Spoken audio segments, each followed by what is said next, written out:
Missouri Senator Claire McCaskill today acknowledging she was sexually harassed as a congressional intern in the 1970s. Back then, she didn't say anything. I didn't feel like I could. Back when I was an intern in Capitol Hill, I felt like I had to, worry more about how I was being perceived in terms of my future career, and I was afraid. The issue under a microscope today at a hearing focused on harassment. Congresswomen in both parties leveling separate, direct accusations at unnamed colleagues. In fact, there are 2 members of Congress, Republican and Democrat, right now, who serve.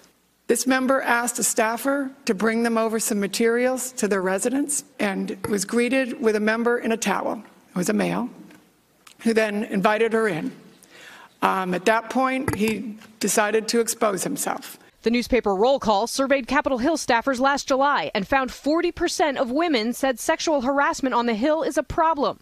And 1 in every 6 said they had personally experienced harassment or assault.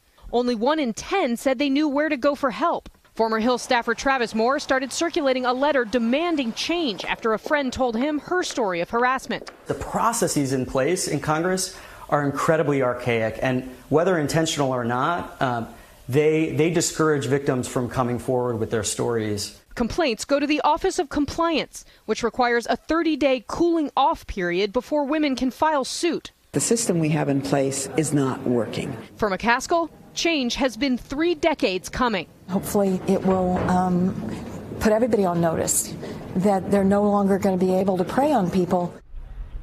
Congresswoman Spear testifying today that taxpayers have covered at least $15 million worth of sexual harassment claims over the last 10 to 15 years.